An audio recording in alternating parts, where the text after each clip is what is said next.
What the hell is up, everybody? Louis back here again. Finally time for UFC 281, a break from those mediocre fight night cards. Quick recap last weekend. Amanda Lemos came through, plus 200. Middling, not top 2. Women's MMA, go with the underdog. She got the knockout. And I should have trusted Neil Magny, man. That was my fault. And, you know, rightfully so. I lose some money on that. But that main event of last weekend should be interesting because Carlos Esparza is taking on Zhang Weili for the strawweight title. So that could be an interesting matchup depending on who wins. But also you got Izzy Adesanya taking on Alex Pereira Poatan for the 185-pound men's middleweight strap. And then, of course, you got violence on violence on violence. You got Dustin the Diamond Poirier taking on Iron Michael Chandler. And then you got Frank Yeager taking on Chris Gutierrez, his retirement fight. And then you got Dan Hooker trying to rebound against Claudio Puelles, and Puelles trying to make a name of himself and trying to snatch another person's leg. Also, you got the return of Dominic Reyes taking on Ryan Spann. That's pretty violent. And the first fight of the night, Carlos ULBERG taking on Nikolai Negumereanu, Black Jag. I mean, if you like sloppy violence, you're in for a treat. So let's get into that fight real quick. You got 14 total, 205 pounds, men's light heavyweight. You got Carlos Black Jag ULBERG taking on Nikolai Negumereanu. ULBERG took on Tefan Nchukwi his last fight. In the first round, he just kind of circles outside, pops his jabs. He lands a step-in lead hook, and then just jumps on him and gets a TKO. So I think, you know, that chin's not great, but, you know, he gets a quick victory. But before that, he took on Fabio Cherant. In the first round, he has a wide stance, and he presses forward, presses some jabs with some feints, but then he backs up and with his chin up, though, and his hands down. But then he eats a cross, and he gets clinched. But then he's able to get the trip and get the takedown for a change, which is really interesting. But then he gets dropped with the hook right at the end while he's rushing in. Just really stupid, in my opinion. It was like 15 seconds left of the round, so. But you know, he's kind of new. In the second round, he backs up and he lands a check hook. But then he lands some check hooks and he circles and he presses with some jabs and some teeps to the body. Then in the third round, he's able to cut off the cage, land some straight rights to the body, and then he slips the hooks and he's able to get the body lock lift takedown. It doesn't do much with it, but, you know, honestly, not a ton happened in that fight. But, you know, whatever. He's improving, so. And then Nikolai Negumereanu took on Ihor Potieria his last fight. In the first round, he presses with some uppercuts to the body and then overhand. And he shoots a double to the fence, but he's able to get the takedown with the outside trip right in the half guard. Nice work there. And, you know, not just laying and praying. But then he, back on the feet, he backs out of some straight shots and he throws some lunge crosses and they miss. And he kind of throws his whole body into him. He throws pretty hard and he misses pretty big. But in the second round, he winks some overhands and he eats a check right. But then he gets rocked with the hook whenever he's throwing his overhand as a counter. But then he presses with some overhands and some 1-2s. But he eats some jabs, but he lands a right over top of his jab when they're in a pocket exchange. And then he goes for rushes in right for the clinch, just trying to wear on him basically.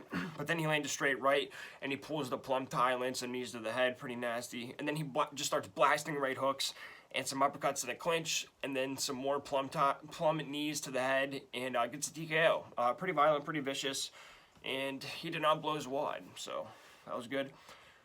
Nikolai plus 110, and Carlos ULBERG minus 130. I've been going back and forth on this one, but, you know, Carlos ULBERG, he has a style that could beat Nikolai. Nikolai's just going to literally rush forward. Nikolai eats punches. Carlos ULBERG has shown he can establish a nice jab and stick and move, but I don't think he necessarily hits it that hard. And this is a low-level slop, and Nikolai is a slight underdog, and he finds a way to win, and he hits hard. And Carlos ULBERG, in his first fight in the UFC, beat the shit out of the guy and then just gassed out later on in the fight. So, I don't know, man. This is a coin flip. If you want to bet all the city kickboxing guys, go ahead. But my pick here is going to be Nikolai Negumereanu. I like that dog money, and it should be a gunfight. So let's hope he can just rush him and crack him and hurt him. So, okay. Second fight of the night, 135 pounds, men's bantamweight. You got Julio Arce taking on Montel Jackson. This should be a fun one. Both guys looking to establish a name for themselves at bantamweight, which you know is very hard to do. Arce took on Daniel Santos his last fight. In the first round, he lands some stiff jabs and he circles out of the hook range, but then he slips some hooks, but then he eats the elbow inside the clinch. But he's able to skirt the fence and then he lands some head kicks. And then he rocks him and he lands some left hooks and just kind of rushes him. Doesn't gas himself for the finish, but really hurts him and goes for it. Then in the second round, he slips some crosses on the fence, and he catches his knee, and he's is able to transition to the clinch. Then he skirts the fence, pumps some jabs, and he lands some hooks to the body when they're going inside the pocket. Then in the third round, he skirts the fence again, and he keeps him off of him with some front kicks when he's rushing him. Then he just starts popping some more jabs, circles, moves, but then he just backs out to the center, and then he starts landing some jabs and circling more, and kind of gets off the fence. And you know, he's backing up the whole, but he's like, you can definitely tell he's controlling the direction of this fight. So he looked really good, really smooth, didn't take a ton of chances, but consistently landed those jabs basically. And then Montel Jackson took on JP Buys his last fight. In the first round, he gets taken down with a single to the body lock, and he gives up his back, but then he's able to stand up, and sort of like a standing guillotine, but then he has the Merkle position, and he eats a knee in the clinch, but then he gets put in a guillotine, but he's able to escape out of there, and then he's able to get around his back standing, and he lands some punches around his head, around his back to the side of the head, and a nice way to end the round for him. In the second round, he drops him with the straight left, and he immediately goes for that cross wrist, but then he gets put in a guillotine from the bottom, but then he's able to take him down again with a big slam. But then he catches some of his kicks, and he drops him with the right cross, catches a kick and drops him with the right cross. Then he gets the body lock trip from the pocket. Then in the third round, he lands the lunge 1-2, and he drops him with the straight left. He drops him again with the same thing as he's coming in. JP is a little reckless at this point, a little desperate. But then he pancakes him when JP goes for a takedown, and then just lands some ground and pound. Nothing crazy, but you know, definitely won that round. And you know, dropped him quite a few times. JP Buys doesn't have the best chin, but still, he was able to do a lot of damage. Montel Jackson minus 200, Julio Arce plus 170. I'm gonna go with Julio Arce. Montel Jackson, I don't really see the reason that he's minus 200. He's been out of action for a little while. And Julio Arce, just watching these two fights, I liked his performance better. I thought he was more controlled. I thought he dictated the fight. And Montel Jackson, yes, hits very hard, but he's a little sloppy and he rushes in. Yes, he can catch Julio, but I think Julio's going to be able to establish his jab, stick and move. And I think he's going to be able to slip some of the big shots. Well, maybe might get taken down here or there, but I think Arce is going to be able to do some body work as well and get Montel Jackson tired as the fight goes on. Plus 170, I like that price tag. My pick here, Julio Arce. Okay. Third fight of the night at 145 pounds, men's featherweight. You got Mike Trizano taking on Sung Woo Choi. This should be a banger, actually, too. Trizano took on Lucas Almeida. In the first round, he backs out of the jabs and he blitzes with some 1-2s, but then he walks into some 1-2s, but then he pressures him and he throws a hook, and then he works his way into the clinch. It's his goal to get to the clinch, but then he walks into some hooks to the body, but then he walks through the 1-2, eats some shots just to get the clinch. Don't know how I feel about that. But then he drops him with a check left hook right at the end of the round. And then in the second round, he presses forward with the 1-2, but then he eats a right hook, just getting a little reckless. But then he lands a counter jab off of his 1-2, but then he eats some check left hooks while he's throwing his 1-2s. Then he gets dropped with the right hook after ducking the shot and ripping to the body, but then he gives up his back, but he's able to arm toss him off of there, just kind of throw him over the top. So made some mistakes, but he doesn't want to accept the bottom position, so that's something to always look for. And then in the third round, he throws a looping 1-2, but then he gets dropped with a left hook off of that and gets TKO'd. So, you know, he looked okay while it lasted, I guess. And then Sung Woo Choi took on Josh Kulabau, his last fight. In the first round, he lands a right head kick at range and then lands a 1-2, and he kind of clips him with it, but then he walks into a right cross with his hands down, but then he backs up to the fence and he looks for some straight shots whenever he's getting pressed. Then he ate a head kick, but he crashes in the pocket exchange, and then he eats a left hook, just kind of going wild. But then he eats a straight right and a left hook at range. But then he gets pressed and he starts eating some jabs and a left hook. And then the same thing happens again in their pocket exchange, and he gets dropped with a short left while he's rushing forward. And then he eats some uppercuts, shoots a single, and then he starts eating some uppercuts and gets dropped again. It was more of a desperation single. But then he gets clinched, and he lands an elbow, then a hook flurry right at the end of the round, got his respect back, which was a big thing.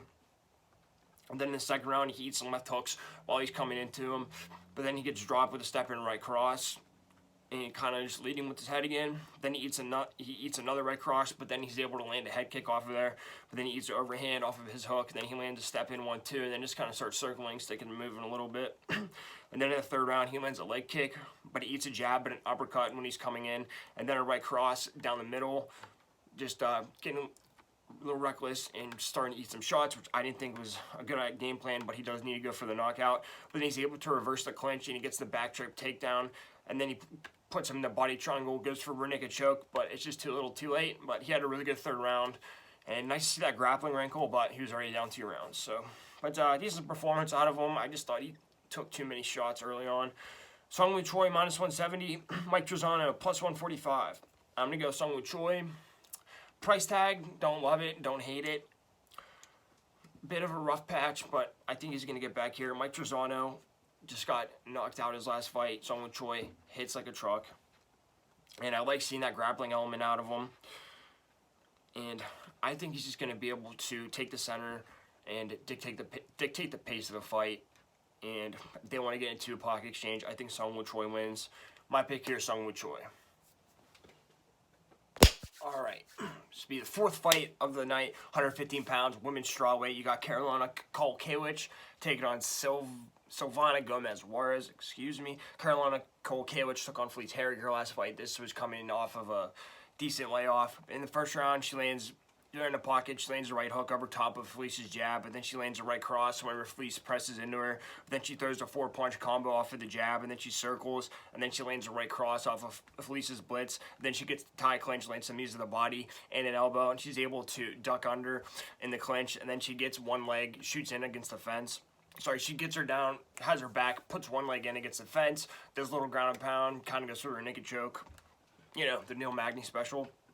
And then the second round, but she gets rushed, but she eats a left hook in the pocket, but then she walks into a straight right, but then she's able to land the elbow in a pocket exchange again, and then she backs up and she lands a jab, and then a 1-2, and then she pancakes her over with a double, uses the whizzer, and then she goes for a rear naked choke attempt with one hook in, but then she's able to scramble, get both hooks in, and land some nasty ground and pound, and then opens up the rear naked choke opportunity and gets a submission. So, pretty impressive performance. Felice Herrig's coming off a long layoff. Felice Herrig retired this fight, I understand that, but still a solid performance, you know, and just thought they have some confidence going into this fight. And then Silvana Gomez-Juarez took on Na Liang, I think that's how you say it. In the first round, she stuffs a single in the air. She's able to put it back to the mat. Liang tries to like treetop it, but then she's able to push Lee back, and then she lands some jabs, and then she's able to stuff the clinch attempt, and then she circles, able to circle, and then she rocks her with the right cross, and then some hooks, and then just gets the KO. So, just knocked her the hell out, basically. But then before this, she took on Vanessa Demopoulos. In the first round, she lands a right cross whenever Vanessa rushes into her, and then she's able to back out of the body straights that Vanessa's throwing, and then she's able to drop her with the overhand right when she's rushing toward her. But then she gets caught in an armbar and submitted from full guard. Armbar from guard, so that happens. Not a ton of data here. I just know that Silvana hits very hard. The money line is even money either way, minus 110, minus 110. I'm going to go with Silvana Gomez because she hits hard. KOWALKIEWICZ is kind of washed, respectfully. And, you know, she was on a losing streak. And, you know, it's a lower-level women's MMA. And we haven't seen a whole lot out of Silvana grappling-wise, but I don't know. I just think she can rush her, and she might be able to fend off the clinch attempt and crack her with a big shot. At least hurt her pretty bad. So, I don't know. It's just a feeling I had. Who knows? But my pick is Silvana Gomez-Juarez. All right. You know, coin flip. Okay, the main event of the early prelims, 155 pounds, men's lightweight. You got Matt the Steamroller FREVOLA taking on Ottoman, Mr. Potatoes, AZAITAR. Ottoman's coming off about 2-year layoff, so pretty close to that for getting suspended for Potatoes. So, should be an interesting fight. They were supposed to fight a while ago. Matt took on Gennaro Valdez, his last fight. In the first round, he lands a short right with a hook. Sorry, he's short with his hooks and his straight shot. He's coming in, but Valdez is able to back out of it. But then he eats a knee, but then he's able to land a right hook in return. But then he just winks some hooks and he drops them with some uppercuts and then some ground and pound. And then he drops them again with the left hook when he gets back up. And then he's able to stuff the double and get behind him, spin and go behind. But then back on the feet, he eats the elbow in the clinch, and they both start swinging wild hooks for some reason. But then he lands some knees to the head and the body in the clinch, and then he drops him with a left hook. but then he eats a hook, but then he drops him again with the right cross, lands some ground and pound around his back. Then he gets back to his feet because the ref wanted to see this guy die, but then he drops him again with a flurry of straight shots, and then he gets both hooks in, and then lands some ground and pound from the back and gets a TKO. So, pretty nice victory for him. And then before that, he got knocked out by Terrence McKinney literally with a 1-2, the very first exchange of the fight. So, that's troubling. And then AZAITAR, he took on Worthy his last fight. In the first round, he circles, this was a while ago, he circles on the outside, and then he stutter step, throws some feints, but then he's able to slip his cross, and then he rips the body, lands the overhand right, and then a left hook, and then a flurry inside the pocket. Then he lands some uppercuts in the clinch, and then he lands some more hooks, and then he drops him, lands some ground and pound, quick TKO. Just kind of swarmed on him, basically. Worthy, very talented fighter, a Pittsburgh guy, but his chin was shot at this point, unfortunately. But, still an impressive performance. He did what he was supposed to do. Knocked him out before the halfway point of round 1. So, AZAITAR, minus 145. Matt FREVOLA, plus 125. Now, I don't like layoffs, but this wasn't because he took some damage or got injured or anything like that. It's just because he got suspended. Still not great. But, also, if you look at the mechanics of this fight, Matt FREVOLA has a bad chin. I think so. AZAITAR hits arguably the hardest, besides Michael Chandler or somebody, but he hits really hard for the lower level of 155. And Matt got into a slugfest with Valdez, so I think Ottoman has a good chance here to just crack him with one big shot and knock him out. I'm oversimplifying it, but sometimes that's what you got to do. I don't hate this price tag. I'm going to go with Ottoman. Ottoman by KO. Sorry, Ottman. AZAITAR. Ottman by KO plus 120. I'm going to go with that. My pick here is Ottman, potatoes, AZAITAR.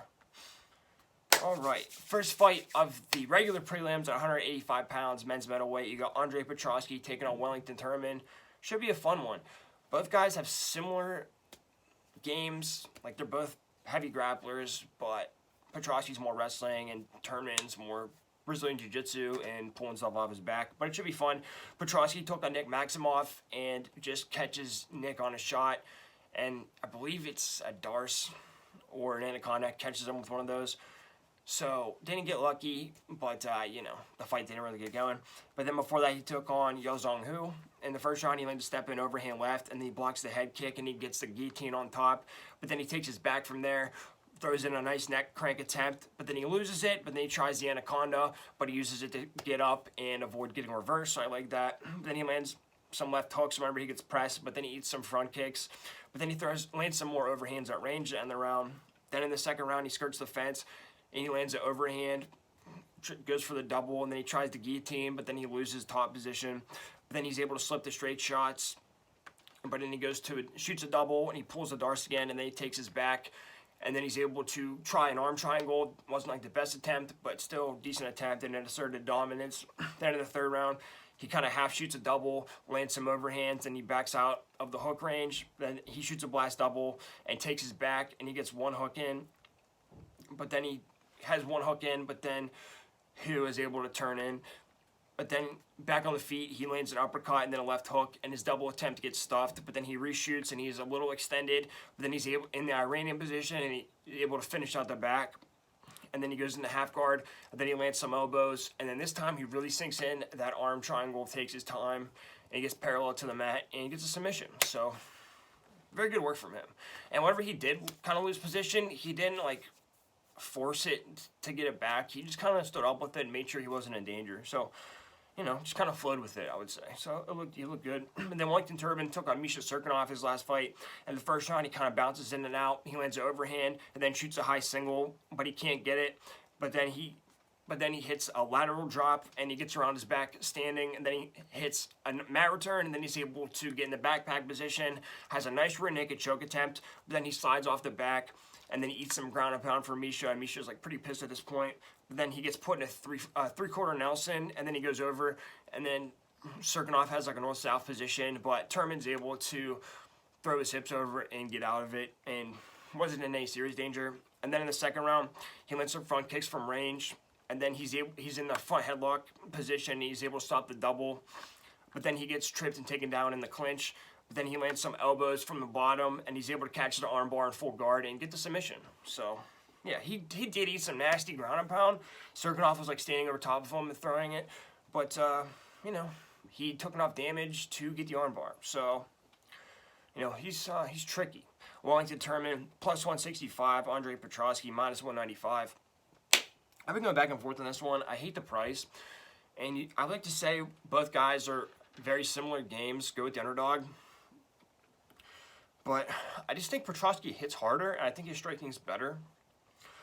And Wellington Turman's going to have to catch him on when he's on his back, and that's what Petrosky's kind of been doing to guys, and that's what he did to Maximov recently. He caught him in a choke, so I think he's going to be aware of that. And Wellington Turman, he gets hit a lot, and he got knocked out a few times. And, you know, Andre Petrosky is on a hot streak right now, and I like him. And I think he's going to be a little more solid than Wellington Turman is. Turman's is more submission over position, and I think he's going to get in a bad position, and Petrosky's going to unload on him. So I'm going to go with Petrosky here, and if I lose this one, I'm going to feel very stupid, but I just have confidence in him. I think he's on a rise. He's on a 3-fight win streak, and, you know, kind of like wrestling over BJJ. I just have confidence that he's not going to get caught in anything, or at least he's going to be mindful of it. And if you want to get the whole fight under 1.5 plus 115, I don't hate that either. Let's go Andre Petrosky, do it for Philly. All right, moving on, 125 pounds. Women's flyweight, you got Erin Blanchfield taking on Molly Meatball McCann. I mean, this card is just so stacked. Molly McCann's on here, and it's the prelims. But huge spot for Molly McCann. If she can somehow knock out the young prospect in Erin Blanchfield, or just beat her, probably going to get a title shot. And then Erin Blanchfield, this is an opportunity to skyrocket her name and get some more adoration and try to go on a title run. So, big spot for both ladies. Erin Blanchfield took on J.J. Aldrich her last fight. In the first round, she eats a jab at range. Then she presses with some kicks, but then she eats some left hooks on the return. But then she misses the head kick. Then she gets clinched, but then she's able to reverse the clinch, pummel. But then she gets the clinch on the fence, but then she walks into some short shots and some right crosses whenever she goes for her own clinch. But then she lands a lead left hook, but then she gets body locked and taken down with the trip. But then she's able to stand right back up, so I like seeing that out of her. But then she gets shoots a single to the fence, but she's not able to complete it.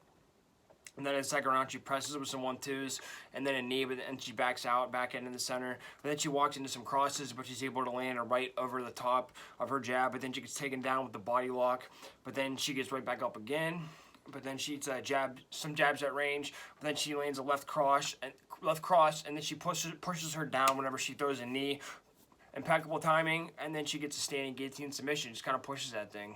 Just kind of torques it. So, you know, she's pretty much losing up until that point. So, yeah. It was, you know, she can dig herself out of bad spots. So I like seeing that. And then Molly McCann took on Hannah Goldie her last fight. This was in London, of course. In the first round, she lands a dip in right cross, and then she just backs out back to the center. But then she misses a hook, but then she eats some counters from Hannah. But then she lands a right cross at range, but then she misses a right hook, and then she gets shot to the fence, and then she gets clinched, but then she's able to dig down her hook and circle out of there. I like seeing that. She's going to need that against Blanchfield.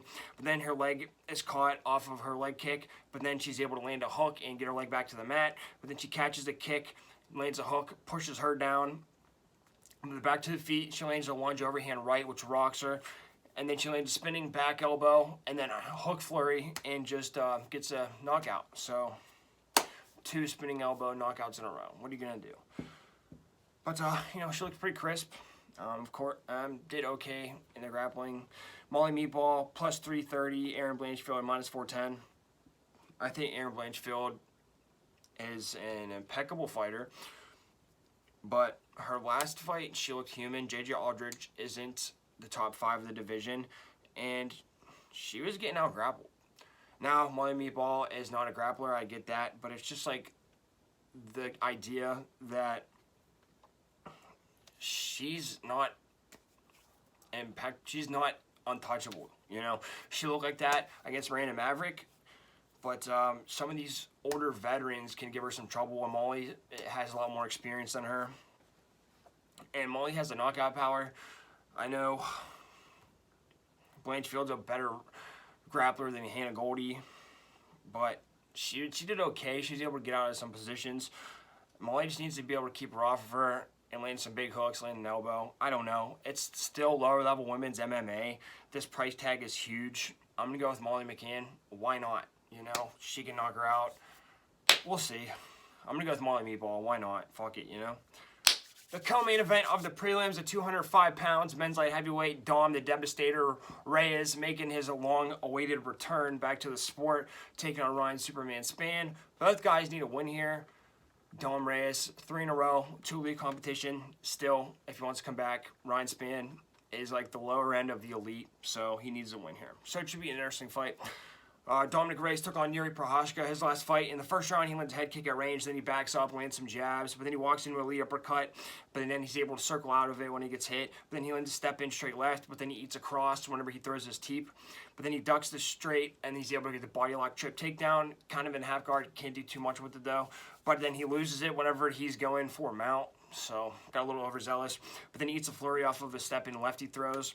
But then he circles and he starts landing some jabs. But then he gets cut off and he eats some straight rights, and then he eats a 1-2. But then he lands a bunch of left crosses whenever Yuri's coming into him. But he's just getting cut off on the cage. Then in the second round, he lands a body kick and then a lead left hook. And then he eats a right cross off of Yuri's leg kick. Whenever he has his hands down, off of his leg kick, he just kind of stands there, has his hands down. Don't know what that was about. Maybe he's playing Yuri's game. But then he retreats, and then he eats a flurry from Yuri. Then he lands an elbow whenever he gets pressed. And he able to rock Yuri with it, with the left cross. And then he pulls a guillotine. Stupid move in my opinion. Sorry, but like he had him hurt, and he pulls a guillotine, and it's not going to work. And Glover did the same damn thing. So I don't know. But anyway, doesn't work. And then he just gets KO'd with a back elbow, basically. Yuri's able to get up and pressure him to the fence, cut him off on the fence. And, you know, they get into an exchange. He eats a back elbow, gets knocked the fuck out. So that's what you get, I guess. But he looked pretty good before that. And on the retreat, he was landing some nice counters, but he made a very crucial error, in my opinion. And then Ryan Spann took on Ian Cutelaba his last fight. In the first round, he lands overhand right over top of his jab whenever he gets pressed. Then he lands a double jab and a cross, but then he gets hit. But he gets hip tossed off of there. But then he able to push him off, heels to hips. But then he gets up, but he misses the Superman punch. And then he gets taken down with the single, but he gets right back up. And then he gets, but he's able to get a standing guillotine submission, but can't. Oh yeah, gets a standing guillotine submission, and he scores off of it and fucking taps Ian Cutelaba out. Like, I forgot. Yeah, that's how it happened. So he just kept getting taken down, kept getting back up, and you know, he's trouble on the ground. Like if he gets taken down, he's gonna give the guy trouble. He's gonna try to get up, and he slipped with them submissions apparently. So it was a good bounce back for him. But before that, he took on Anthony Smith. In the first round, he stalks, looks for some jabs, throws them, but they're a little too short out of range. But then he lands a left hook off of Anthony's kick. And then he's able to get around his back. He can't do much with it, though. But then he throws a lunge, 1-2, but he misses. And then he gets dropped with the check left hook. But he's able to escape the arm bar. And he's kind of draped over his back. And Anthony has his holding his arm over his back. But then he's not able to maintain position. And then they both just get to the feet out in the open. Then he lands a jab whenever he gets pressed. And then he lands a straight right. But then he eats a left hook when he's loading up. When he's loading up his jab, Anthony couldn't make that read. And then he eats a right cross off of the hook, and then he gets dropped with that, and then he gives up his back and gets rear naked choked and submitted. So they just kind of get into a little bit of a firefight, just kind of loading up a little bit, and Smith was able to counter him. So, but Ryan Spann plus 185, and Dom Reyes minus 215. Now, I can see a scenario where Dominic Reyes is countering Smith a lot, or sorry, Spann a lot, and maybe dropping him. But, I don't know. Ryan Spann's going to be hard to hold down. I can see Dom maybe trying to wrestle a little bit. But basically, it comes down to the price here. Dom Reyes, a year-and-a-half layoff, brutally knocked out on a 3-loss streak, and he's over minus 200. I can't do it. Ryan Spann, yeah. Bad performance against Anthony Smith. Ian Cutelaba is a tough guy, and he was able to persevere through his takedowns, and he caught him to submission. Dom Reyes, I don't know, he went for a bad submission, so maybe they get into an exchange. Spann can catch him in something, who knows, but this price tag is just way too high on Dom Reyes, and I don't like it. And Ryan Spann, he's powerful, decent grappling skills, and he hasn't been off for a year and a half, and he didn't get brutally knocked out his last fight, and he wasn't off a year and a half because of it. I'm going to go with Ryan Spann here, but it should be a hell of a banger. I'm excited for it. And, you know, if I'm wrong, then that means Dom Reyes made a successful return, so it's a win-win, I guess. All right, the main event of the regular prelims at 155 pounds, men's light heavyweight, you got Brad Riddell taking on Renato Moicano. Should be a fun one here. Both guys kind of need a win. Brad Riddell took on Jalen Turner his last fight. In the first round, he gets rocked with the right cross. His double attempt gets stuffed, and he gets submitted with a guillotine. So, tough one, but Jalen Turner is a beast, and he is a new force at that weight division. But before that, he took on his teammate, Rafael Fiziev. In the first round, he has his back towards the cage, but he rushes with the 1-2, but then he gets clipped with a hook.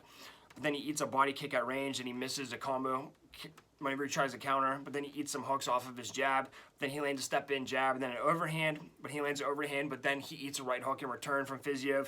And they're kind of in close quarters for a lot of this fight, or a lot of these exchanges anyway. But then he throws a kick, and then a left, and then a right, and then a left hook.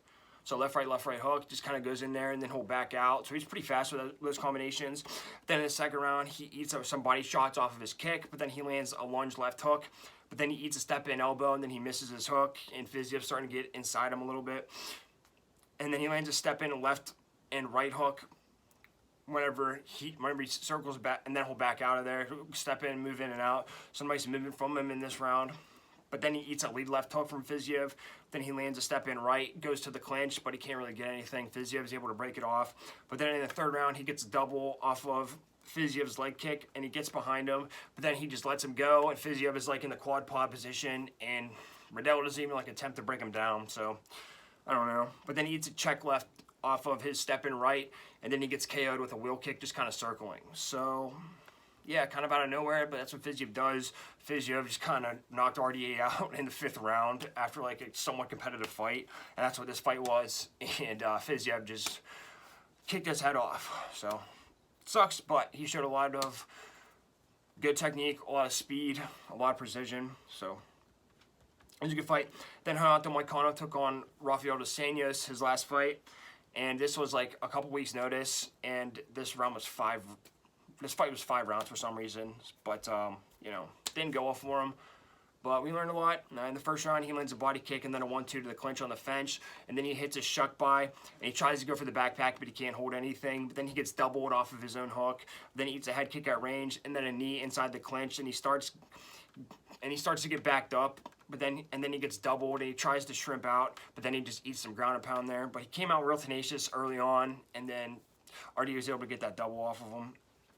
Then in the second round, he eats some body shots on the inside, and he tries to throw a jab, but then he eats some overhands, and he gets pressured back with some single attempts by RDA, but then he eats a left cross, but then he's able to land a straight right, and then he defends a double, but then he gives up his back standing, but nothing crazy. But then he misses a 1-2, and then he gets doubled, just kind of stepping in a little too much. And you know, McConnell kind of had like he kind of knew he kind of needed to get it ended early because of his cardio, so that might have played a factor. But then in the third round, he backs up, lands some jabs, but he eats some jabs, and he misses with the 1-2s at range. But then he lands a 1-2 and an uppercut in the pocket whenever RDA presses into him. But then he gets backed up with some jabs, and then he gets dropped with the head kick, and then eats some ground and pound. And there's 2 more rounds of this fight, but this is only a 3-round fight. So, but you know, he was pretty tenacious. He tried to get the grappling going early on, but RDA was able to defend and couldn't get it going. And I think cardio played a factor too. But Renato Moicano, -125. Brad Riddell, +105. It's a really tough one. And I just honestly don't know.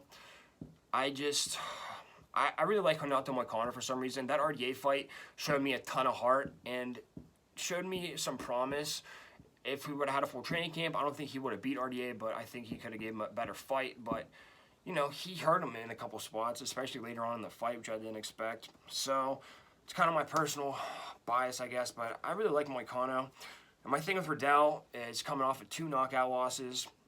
Renato Moicano didn't get knocked out. And I think they're just going to get in there and bang in the pocket early, you know. And I think MOICANO might be able to get some grappling going, at least pressure him, use the clinch, land some shots in the clinch. And I think MOICANO can land some bigger shots. RIDDELL's going to be coming in and out, but I think MOICANO might be able to catch him, might be able to grapple him up, like clinch him and slow him down. It's a tough one, but I'm going to go with Renato MOICANO here. We'll see. I think the toughness goes a long way, though. The first fight on the main card, 155 pounds, men's lightweight. You got Dan the Hangman Hooker returning to the weight class, taking on Claudio the Prince of Peru PUELLES. Huge spot for PUELLES.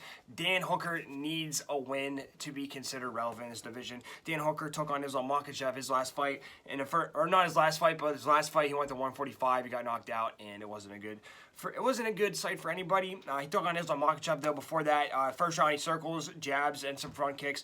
Then he gets doubled off of a leg kick he throws in the half guard, and then he gets put in the crossbody Kimura, and he just already knows he's caught, and Islam just did what he did and got the Kimura, and so sucked, but he took the fight on a couple weeks' notice, so what are you going to do? But then before that, he took on Nasrat Haqparast. In the first round, he stalks some jabs and some front kicks, lands some straight rights, but he gets pressed, but and then he eats an overhand right. But then he eats a jab and a right hook whenever he's coming in, but then he's able to shoot the single, and then shoots it to the fence, tries to get it, then he lets go, just lands a flurry of hooks, like right at the end of the round, kind of stole the round. I thought that was genius, honestly.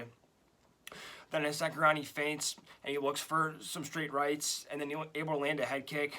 Then he lands a knee to the body, and he shoots the single, and then he clinches after. Can't get it, but he controls him against the fence, tries to like slow the pace down a little bit. But then he pulls the plum tie, lands some nasty knees. Then he walks into a body shot, but then he throws a knee to the clinch, and then he shoots a double, and he can't complete it, but he's able to keep the clinch still. And then he lands a right hook to the body after he throws a jab, and then he's able to duck under Nasrat's counter and gets a body lock lift, and is able to just ride him out for the rest of the round. And then third round's kind of more the same, but he starts mixing in his wrestling a little bit, and in the third round he hit a very good double, so he looked pretty good in his return. Nasrat, not the highest competition, but solid return for him in that fight. And then Claudio PUELLES took on Clay Guida's last fight, but he got taken down and put him in a leg lock. So, but there's more data on the Chris Grutzmacher fight, and Chris Grutzmacher is not like a hardcore wrestler like Clay Guida is. In the first round, he gets pressed back, but he lands a body kick, but then he eats some 1-2s and a body kick, but then he level changes to the double whenever Chris is coming in, and he's able to get him in a half guard, and he puts his hips in against the fence, and Grutzmacher has his back to the fence, and then he goes for the mount guillotine, but then he uses it to transition to half guard, and then go for full mount, and ends the round with some nice heavy ground and pound. Then the second round, he lands some head kicks and left crosses, and he shoots a bad double, but then he's able to shoot a snatch single, but then he gives up his back and gets pancaked. Doesn't really drive through as much as like a traditional wrestler would. He goes for a triangle attempt, but then he uses a seatbelt and he grabs his opposite rib, and then he's able to use that to stand up. Then he lands a head kick and then a left cross, and then he shoots to the clinch to end the round. Then in the third round, he eats some body shots, and his double attempt gets stuffed again. Then he shoots a snatch single, but he gets extended, and then he gets reversed, but then he's able to get back to his feet.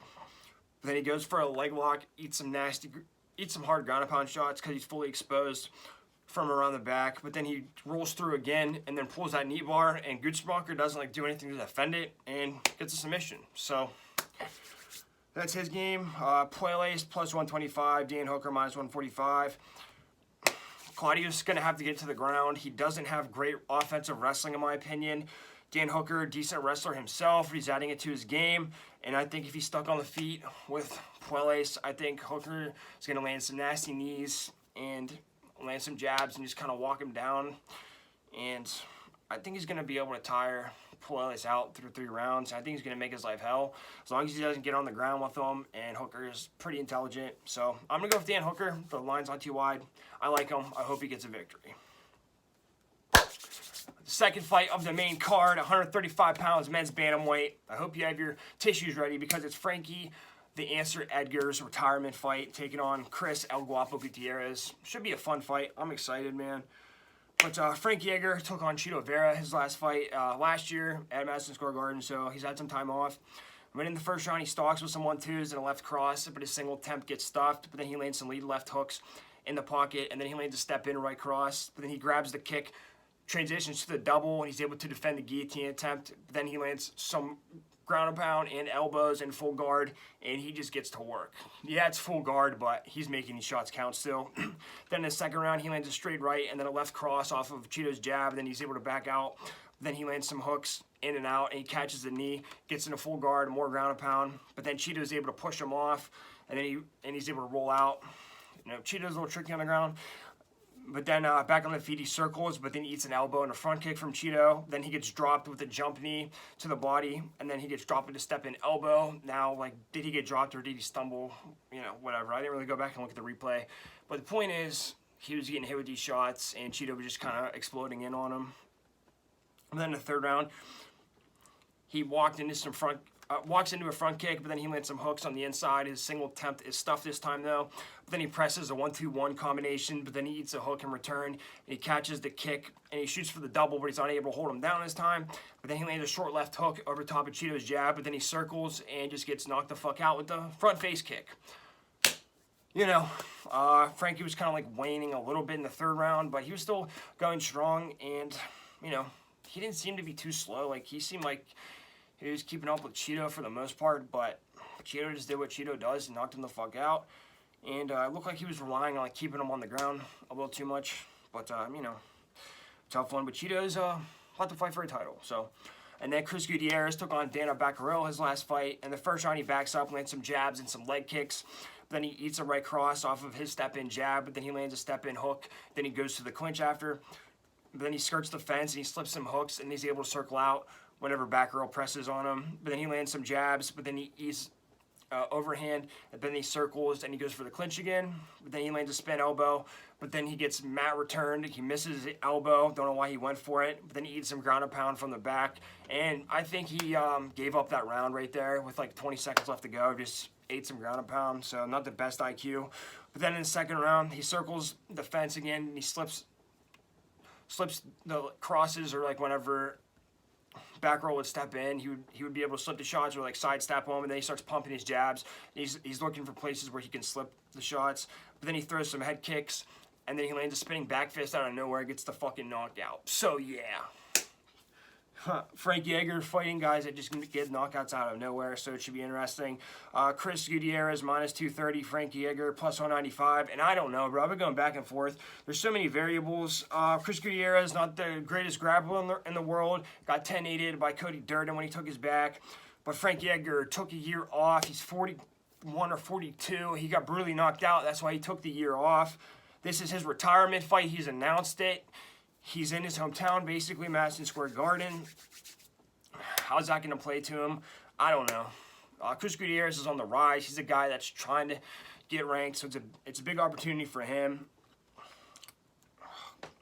Dude, I've been going back and forth, man, and I think Chris could easily hit him with the spinning back fist or get his leg kicks going and hit him with a big shot.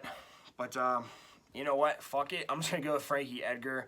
Plus 200, basically. It's his hometown. If it goes to a close, dirty decision, Frankie might get it, you know, a grimy one for his retirement fight. I think Frankie will be able to take him down. I think he's going to eat some shots. Let's just hope he can take them, but I don't think Chris is going to kick him in the front of the face like Cheeto did. And he can just avoid those spinning elbows and spinning attacks. I think he has a shot here. I'm going to go with Frankie Edgar, man. Fuck it, you know. We'll see. Let's go Frankie, you know. All right. The feature fight of the main card. I hope you like violence in your fights. At 155 pounds lightweight, you got Dustin Diamond Poirier taking on Iron Michael Chandler. I hope the ambulance is on standby. Poirier took on Charles Oliveira his last fight. In the first round, he drops him with a jab and then a right hook. But then he eats some short rights, but he's able to land counter uppercuts inside the clinch. And then he lands some counter left hooks, but then he eats some knees in the pocket. And they're both just going at it, you know. Nobody's, like, they're both trying to match each other's pace here, and it's fantastic. Then he stuffs the double with the wizard, but then he eats a straight right, and he just kind of circles out. But then he rocks him with the overhand right, but then he eats an uppercut off of his hook. But then he drops him with a jab and then a right hook whenever Oliveira's coming into him. And then Oliveira gets up, he lands a straight left and a 1-2. Left and right hooks when they're inside the clinch. But, you know, Oliveira's coming on strong here, and yeah, Poirier rocked him, Poirier dropped him and rocked him, but it's Charles Oliveira. But I don't think we knew that at the time. And in the second round, he eats a front kick and then a right cross, and he gets clinched, but he's able to keep the whizzer. But then he's able to, and he slides him off when he tries to take his back. But then he gets caught in an armbar, and, well, he doesn't really have the armbar, but Charles is trying to grab his wrist. And Poirier decides to roll through for some reason. And then Oliveira follows him and gets on top and just beats the shit out of him with some elbows and some nasty ground and pound. Bad ring IQ in my opinion, but whatever. Then the third round, he eats some straight rights, and then he gets ducked under and put in the backpack position, and then he gets submitted with the rear naked choke. So, you know, tough one. He looked really good in the first round. Second round, huge error. And then the third round, I think the pace just kind of got to him, and you know, grappling is his weakness, unfortunately. So, but then Michael Chandler took on Tony Ferguson in his last fight. In the first round, he stalks with some lunge jabs and right crosses. They're a little short, though, but then he gets dropped with the overhand right and a left hook off of Tony whenever he's throwing his jab. But then he eats some more hooks in the pocket. Gets back to his feet, and he eats some more hooks in the pocket from Tony. Then he's able to back up and he circles, starts establishing a jab, trying to, but then he just shoots a blast double. Tony's just kind of standing there from like way far out, but he gets it. But then he eats some elbows from the bottom, but then he's landing some nasty right hands. He just continually goes to those right hands like 10 in a row. And, you know, got him back with the ground and pound, but he got dropped. So, you know, Tony won the round. Who would have thought that one? But then in the second round, he just composes himself, literally just circles, and whenever Tony's circling out, kind of front kick to the face, knockout. So, out of nowhere, Michael Chandler never threw that in his entire life, and he knocks him out. Tony Ferguson couldn't be knocked out until this fight. So, you tell me. Michael Chandler plus 185, Dustin Poirier minus 215. I've been going back and forth on this one. On paper, I think Michael Chandler, because he has wrestling capabilities, but we see in the Justin Gaethje fight, he doesn't go to it, or he waits too long to go to it, or he'll just start taking sloppy shots maybe after he's already hurt. I think they're going to start out on the feet. And I think if they're just standing up and boxing, I think Poirier fucks him up with some hooks, rips to the body, and Chandler just kind of gets a little wild, and he'll just like kind of rush in with the blitz, but I think Dustin will be able to beat him up on the inside. Hopefully he can stuff a takedown or two. But honestly, I like the price tag, but I just can't trust Michael Chandler. Now, he did say he was going to come out and wrestle and like get a win, not necessarily just looking to be exciting, but who knows. I'm just going to pick Dustin Poirier. I think he knows what's coming, but I think Poirier has the cleaner, crisper striking. So, let's go Diamond. But if not, Michael Chandler will win, and it'll be a hell of a fight regardless. And for this fight, I like the over 1.5 rounds plus 115. Whenever everybody says there's going to be a knockout, a lot of times it ends up going longer. Both guys respect each other's power. And just take a look at Michael Chandler and Justin Gaethje. Went the whole distance. Poirier and Oliveira went over 1.5. Chandler and Ferguson didn't go over 1.5, but at least made it to the second round. So, I like that, plus money over 1.5. On to the co-main event of the evening at 115 pounds, women's strawweight. You got Carla Esparza, the new champ, taking on Zhang Weili, the former champ. Let's hope it's more entertaining than Carla Esparza's last fight, but I'm super intrigued for this fight. I don't know why. Everybody thinks Zhang is going to knock out Carla, but maybe she doesn't. Maybe Carla gets a close decision victory. Who knows? I just got to see what happens here. And then going off the fight last week with Amanda Lemos, does she fit in here, this picture? With Carla Esparza, she took on Rose Namajunas her last fight. It was a terrible fight, but I'll go over it. In the first round, she circles with some short, choppy steps. Circles, feints to jabs, can't land. She slips the jab, blitzes with the 1-2, but misses. And then in the second round, she gets a high single off Rose's step-in jab. Cannot hold her down for even 1 second, but she stalks, throws some jabs, slips the jab, throws a left hook, barely hits her. In the third round, she presses with the 1-2, level changes, lands a nice body kick, though. She throws some hooks to the double, gets a double, but she can't hold her down. And then she lands a lead left hook, but then she eats an uppercut on the inside as a counter. Then in the fourth round, she ducks the straight to the clinch, but she can't get it. Rose is able to circle out, then she ducks the straight, and then double switches off to a single on the mat. And then she gets on Rose's back for a second, literally, but then she clinched to then she's able to throw the hook, and then she just exits, circles out. But then she eats a left hook at range. She shoots a single, and then she's able to get a mat return. But then Rose is able to Granby out, and then she eats a right hook for her troubles on the escape. And then in the 5th round, she shoots a straight on double. It gets stuffed, but then she throws a 1-2 and then a jab. Kind of hits her, not really. But then she walks into a right cross from Rose, but then she's able to land a left hook off of a body shot in the pocket. But then she eats a double jab when she's going inside, trying to get inside.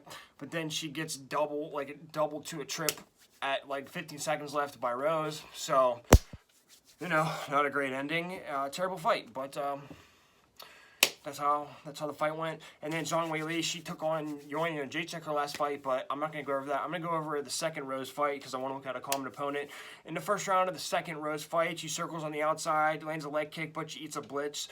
But she ducks the hook and gets a body lock trip takedown. But then back on the feet, she eats a jab, and then she returns across and a head kick. Then in the second round, she eats a 1-2 and a leg kick, but she's able to land a step-in straight right and follows it up with a combination. But then she lands some leg kicks at range, and she rocks her with a check left hook, and then she catches the kick and is able to take her down again.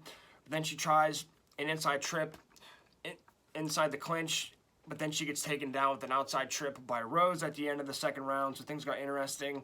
Then in the third round, she lands a body kick at range, but she eats overhand standing at range, but she gets pushed down off of her kick. Then she eats an uppercut and overhand, but then she lands a leg kick and then a check left hook inside the pocket exchange. Then she gets double to a single, switches off of Rose's jab, and then she's able to take the back and gets full mount and lands some nice ground and pound, not like super devastating, but enough to make an impression on the judges.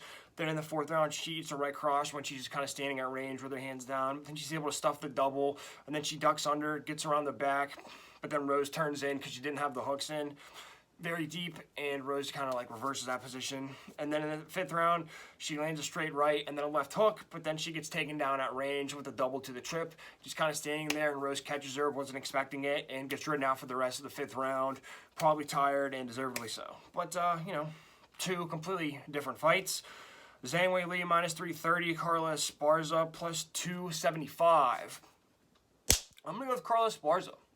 Every single person has been saying how Zhang is going to destroy her. I literally haven't heard one person give Carla a chance. This is women's MMA after all, and I didn't think Carla was going to beat Rose. And that fight went a way that nobody on this earth predicted it to go, which it was barely even a fight, and they still scored it for her and gave her the belt. So not even looking at any of the data, that line is just... why not take it, you know? Zhang's probably, yeah, I think she's going to knock her out. But what if she doesn't? Or what if she clips her early? What if Carla is able to get some of those takedowns later on in the fight? She just has to get just enough to win the rounds and just score the points. Can she eat a couple shots from Zhang? Is she going to get knocked out right away? I don't know. But at plus 275, I'm willing to take that chance. You know? Why not? So, I'm going to go with Carla Esparza. We'll see. She's technically the incumbent champion, and that's a disrespectful line. And it's women's MMA after all, albeit high level, but still. So, I'd rather ride on the dog. Let's go Carla. See what happens. All right, the main event of the evening at 185 pounds, men's middleweight. You got Israel, the last style bender, Adesanya, taking on Alex Polton Pereira. And, what an interesting matchup, man. I never thought Alex Pereira would get here, to be honest with you. But he knocked out Sean Strickland because Sean Strickland decided not to wrestle for some reason. So, here we are. And, of course, he has his 2 wins over Izzy in kickboxing. But, you know what? My theory is it's 2 different sports. So, yeah, you can look at it and try to take that into account of when you're going to make your decision. But... how much does it really matter? I say very little to none. But, okay, Izzy, he took on Jared Cannonier his last fight. I'm just going to go over a couple rounds because, you know, this fight, you can look at the data all day, but it's more of like, you kind of just got to go with the universe, I guess, to think what will happen. But against Jared Cannonier, round 1, he throws some jabs at range and then some leg kicks, but he lands a jab and then an uppercut and then kick to the body, but then he just circles and he keeps that range and like sticks his hand out as a just to keep distance, but then he looks for a counter whenever he gets rushed, but doesn't really throw too much in the first round.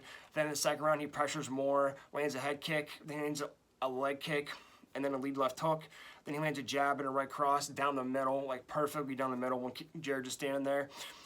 But he misses it, but then he's able to slip, but he slips the straight shot of Jared Cannonier. But then he lands a right hook to the body, but then he gets clipped with the hook, but then he rolls the shoulder with it, so he's not taking the full brunt of the shot, which would be very useful against Alex. Then he lands an overhand to an uppercut and then a head kick, and then he lands a straight right whenever he gets pressed. Jared kind of rushes him a little bit and makes him pay a little bit. So, and then third, fourth, fifth round kind of go the same. One of those rounds, Jared won just because he pressed him and kind of clipped him with the overhand or a hook. But, yeah, man, I mean, just Izzy style, just jabs, backs away, and circles, and throws leg kicks.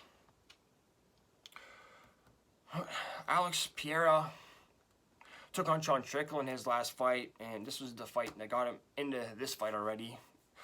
Sean Strickland, number 4. So, but in the first round, he just circles on the outside, pops some jabs and body kicks, but then he backs out of the jab range of Strickland, and then he kind of blocking it with his hands, kind of how Strickland does too. So it's interesting. But then he lands some leg kicks, and then he's jabbing to the body a few times throughout this round. Then he lands a 1-2, and then a jab to the body. Then he circles and lands a lead left hook, and just knocks him the fuck out, because he was conditioning his body with that jab. So Strickland went to parry that jab, but it wasn't a jab. It was a left hook. Bam. And that was pretty much it. So I think he landed a follow-up shot, but it didn't matter, man. He was gone. So, yeah, and Strickland decided not to wrestle, so that's what you get, I guess. Alex is plus 175. Izzy minus 205. I've been thinking long and hard about this. Sure, Alex can knock him out, but I don't think that price tag is big enough. Not enough value for me to go with that. It's MMA, it's 5 rounds. Alex hasn't been in a 5-round fight. He's been in a 3-round fight, which is great. But it's a whole different sport, and everybody's making a big deal about this knockout. But, you know, Izzy's been doing this for how long? He's been in how many title fights? I think he's going to... Well, they're both really good, though. Like, Pereira has that knockout power, but he's also very tactical, picks his shots, very precise. But, you know, I just gotta go with Izzy, man. I think if Izzy can avoid the big shots and just stick and move, I think they're gonna come together and clash. I don't think this fight's gonna go the whole time, but, you know, it's hard to predict Izzy fights like that. I'm just gonna go with Izzy. I think he might be able to catch Alex rushing in on him, something. Maybe Alex gets a little too overconfident, but you gotta go with Izzy. This will be his 6th title defense if he does it. He's got the experience. I really value that. Izzy Adesanya. All right, everyone. Thanks for riding with me. I appreciate it. Okay, whatever week last week, but, you know, 14 fights. Hopefully, I will profit and help you guys profit. Pick some decent underdogs, so I'm excited for that. Check the Twitter, Instagram, Snapchat, all that stuff in the description. Like, share, subscribe, send me a message, tell your friends. Hopefully, I can make somebody some money, even if I do terrible. If you make money off that one fight that I picked correctly, it's a win for me.